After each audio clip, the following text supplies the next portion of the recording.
Welcome sa Tagalog Horoscope, ang iyong gabay sa pang-araw-araw na buhay. Dito, hatid namin ang iyong horoscope araw-araw. Alamin kung ano ang naghihintay para sa iyo sa pag-ibig, trabaho, kalusugan, at swerte. Samahan kami para mas maunawaan mo ang mensahe ng universo para sa iyong araw.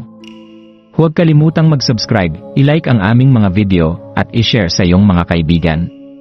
Simulan natin ang araw ng may inspirasyon mula sa mga bituin.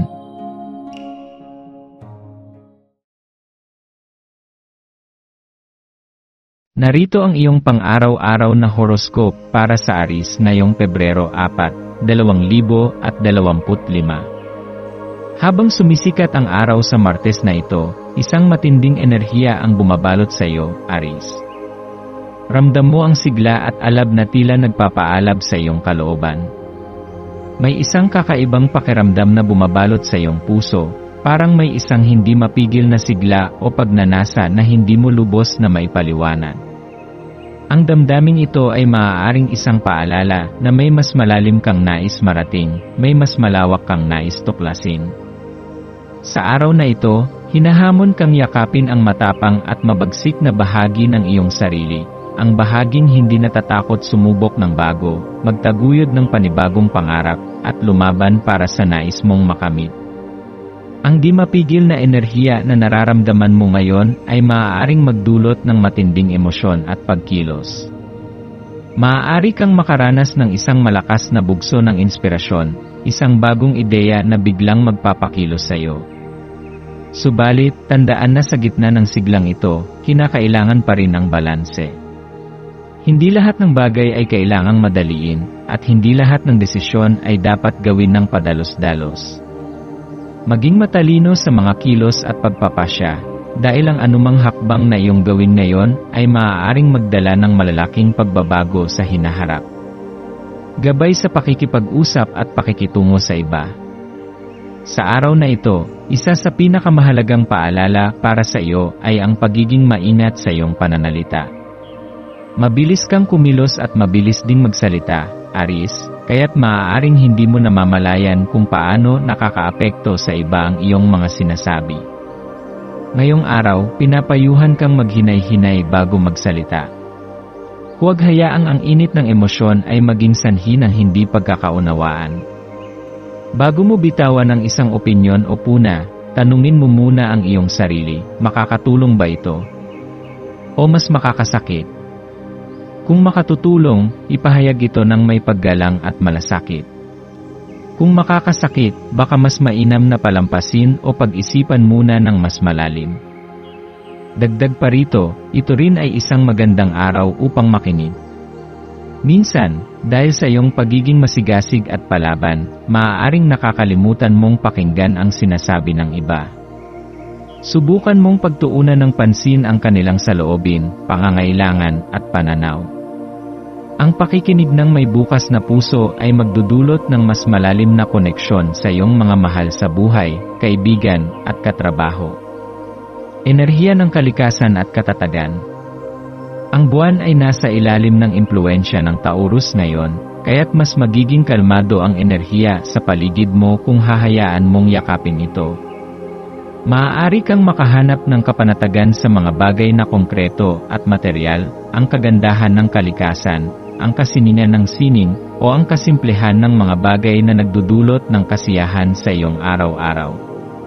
Makabubuti sa iyo ang pagpunta sa isang tahimik na lugar kung saan maaari mong maramdaman ang koneksyon mo sa mundo. Maaring maglakad sa parke, magtanim ng halaman, o maglaan ng oras upang maglinis at ayusin ang iyong tahanan. Ang paggawa ng isang aktibidad na may kaugnayan sa lupa o kalikasan ay maaaring magbigay sa iyo ng kinakailangang kapanatagan at malinaw na pananaw para sa araw na ito. Pagtuklas ng balanse, pagitan ng laya at katatagan.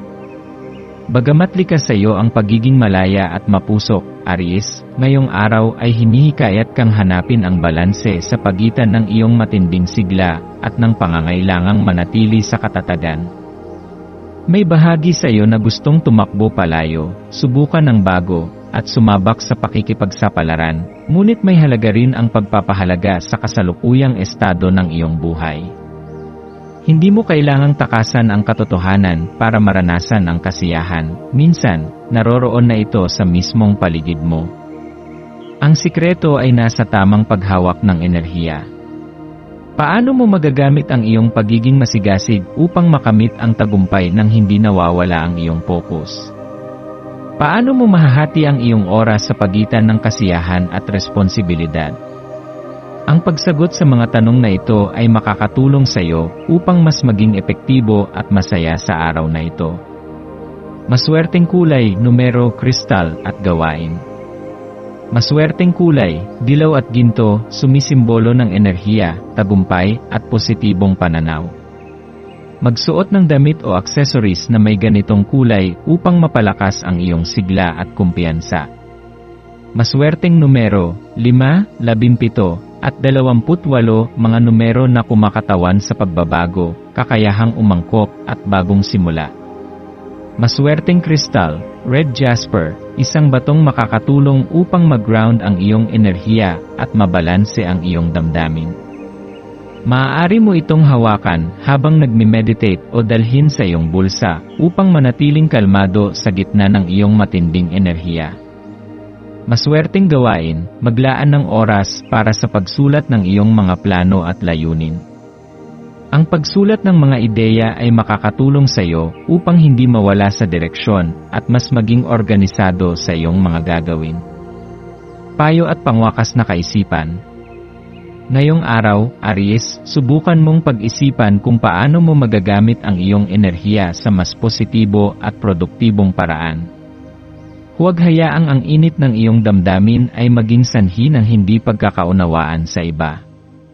Gamitin ang iyong tapang at sigasig upang bumuo ng mas matibay na relasyon, makamit ang iyong mga layunin, at maranasan ang kagandahan ng kasalukuyang sandali.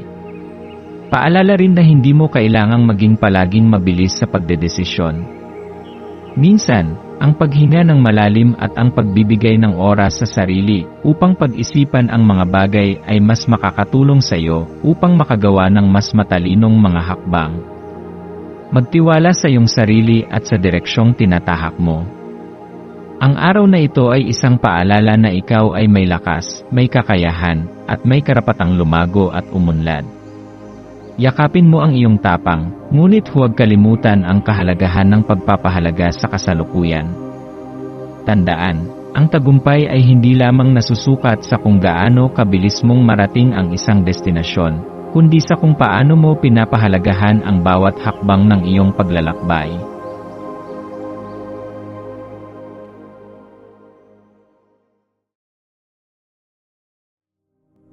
Tayo ay magkaroon ng kaunting sandali upang ipagdasal ang lahat ng mga dalangin ng ating mga subscribers, na sana'y matamo nila ang kanilang mga pinapangarap sa buhay, magandang trabaho, mabuting kalusugan, payapa at masayang pamumuhay, at siksik, liglig at umaapaw na biyaya at kayamanan. Ipinagdarasal namin ng mataimtim ang lahat ng mga komento sa nakaraang video, at hinihiling namin, Panginoon, na pagpalain mo ang ating mga subscribers ng masayang buhay sa mundong ibabaw. Maraming salamat po.